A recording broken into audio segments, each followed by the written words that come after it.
ہوتے ہیں، ویسے ہی ان کی زبان اچھوتی اور پاکیزہ ہوتی ہے۔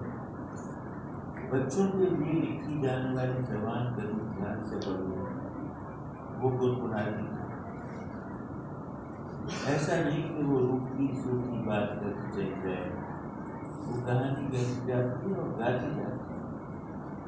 ان میں سر ہوتی ہے، ان میں دال بھی ہوتی ہے، ان میں مٹھاس بھری ہوتی ہے، جس سے شہد چمکتا ہے۔ اب کوئی پوچھے کہ بچوں کا ادب کہاں تکلیف ہوتا ہے؟ جواب یہ ہے، بچوں کا ادب وہاں تکلیف ہوتا ہے جہاں خود بچے تکلیف ہوتے ہیں۔ واہ واہ واہ! یہ جملہ بھی مکمل نہیں ہے۔ بچوں کا ادب وہاں تکلیف ہوتا ہے جہاں خود بچے تکلیف ہوتے ہیں، آسمانوں میں۔